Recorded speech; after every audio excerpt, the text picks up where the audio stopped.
Whereas public hearing was held on June 10, 2010. Whereas proposed local law is an unlisted action under seeker. It's a modification or alteration of existing legislation in the town. Whereas a short form EAF was prepared by me as town attorney, and Part 2 was completed by the town board as lead agency, and made a determination of significance that the proposed action will not result in any significant adverse environmental impacts on June 10, 2010. Now be it resolved by the town board of the town of Stamford that it hereby adopts the seeker short form EAF and environmental assessment and the determination of non-significance.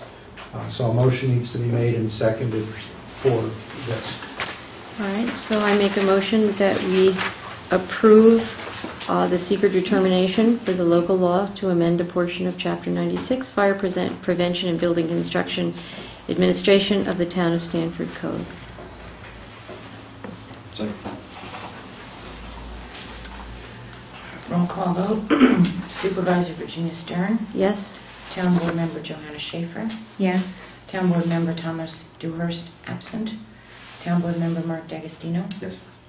Town Board Member Chris Flynn. Yes. What number of resolution? What resolution is it? Okay. What is it? 15. So I have prepared the negative declaration, and that will be filed along with that. And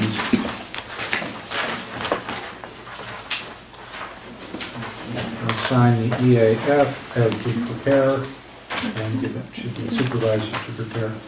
Now I have resolution number 16 for the year 2010, a resolution to adopt local law number 2 for 2010, a local law to amend a portion of Chapter 96, Fire Prevention and Building Construction Administration of the Town of Stamford Code, whereas the Town Board of the Town of Stamford believes it's in the best interest of all inhabitants of the Town of Stamford to require that all residences, dwellings, places of business have suitable access to the property for emergency vehicles in the Town of Stamford for the purpose of responding to emergency calls, and whereas Dutchess County has adopted Enhanced 911 or E911, which requires identification of each parcel in the Town of Stamford, and whereas the Fire Prevention and Building Construction Administration provisions of the town law codified in Chapter 96 of the Town Code provide in part that the town may establish for the enforcement of the same, and whereas the Town of Stamford is concerned for the safety of all its residents, inhabitants, owners, tenants, guests, and invitees, and the need for each landowner, whether on a public road, private road, driveway, or easement to any property in the Town of Stamford,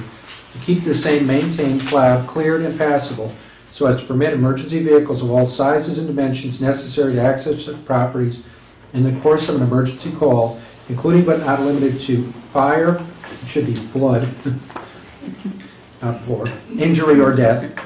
And whereas when the residents, inhabitants, owners, tenants, guests, and invitees do not keep the same passable, it puts at risk all of the persons on such property, including the firefighters or emergency responders, and often requires the town to call the highway department to plow, clear, grade, or otherwise prepare the access to make the same passable to the emergency or fire responders at a cost to the Town of Stamford. Whereas the need to keep the access clear and plowed is in its best interest, well-being, health, and safety of all of the Town of Stamford, its citizens, residents, inhabitants, owners, tenants, guests, and invitees, the firefighters and emergency responders, and whereas the Town Board has referred the local law in short form EAF to Dutchess County Department of Planning. The Department of Planning has indicated as a matter of local concern pursuant to general municipal law.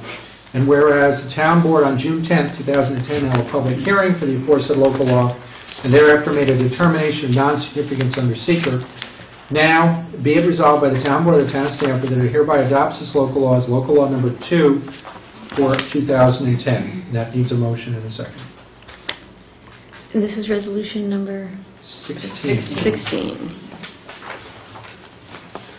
All right, I make a motion that we approve resolution number 16 to adopt local law number 2 for 2010.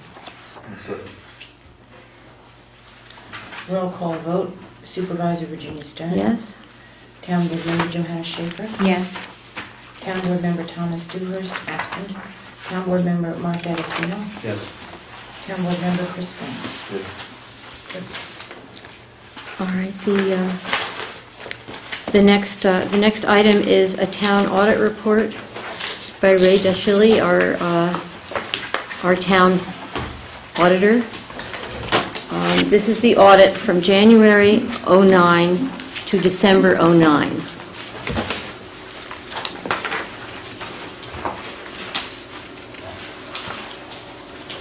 a blank page.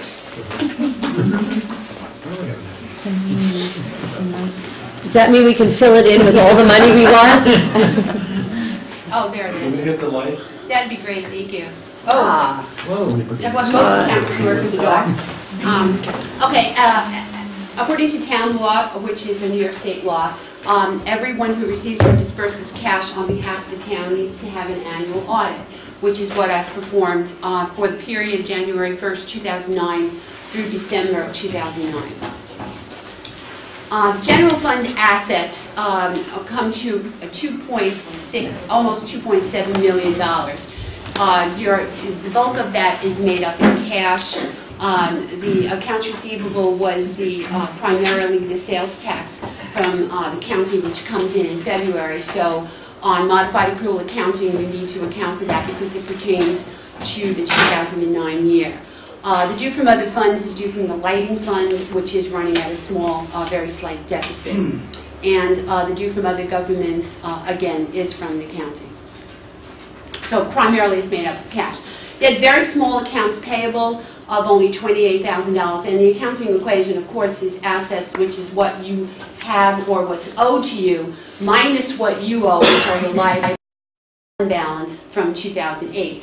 And what that means is that you planned a deficit. In other words, your estimated revenues didn't quite come up to your appropriations, so you funded a little bit of that with your surplus. And your undesignated fund balance was $2.5 million. So again, your assets equal your liabilities and fund balance. You had an operating surplus in the general fund. Your opening fund balance on January 1st of 2009 was $2.2 million. You brought in $1.4 million in revenue and spent a little over $1 million in expenses, giving you an operating surplus that increased your fund balance to almost $2.7 million. And what an operating surplus means is that you took in more than you spent. So you took in almost $1.5 million, and you spent a little bit over $1 million, which is really good budgeting. In the highway fund, the total assets, which is almost 99.9% cash, is a composition of your assets. You had $19,000 in liabilities, which is bills that have to be paid. So in order to get them under modified accrual, we booked the expense in 2009 and then actually paid them in 2010. You appropriated $53,000 of the fund balance surplus for the 2010 budget, leaving an undesignated, unreserved fund balance of a little bit less than $1 million. In the highway, you brought in almost $1.1 million and spent a little bit over $1 million, giving you an operating surplus of approximately $45,000. Your opening fund balance was $922, with the operating surplus brought it up to $967, which for the town of Sanford is very, very healthy because approximately 4 or 5 years ago, it was really tight. We couldn't afford to do much with the highway. So there have been some significant strides for that. My partner handled the Justice Court audits, which was the two justices. But what I've done is I've kind of condensed it into one spreadsheet to let you know that Justice Smith brought in $304,000, almost $305,000. Justice Weber, almost $389,000, for a total of $693,000. The Justice Court Fund, which is the state, got $253,000 of that, and the revenue to the town was $440,000.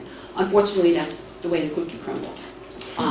But, you know, $400,000 is pretty good. The town clerk.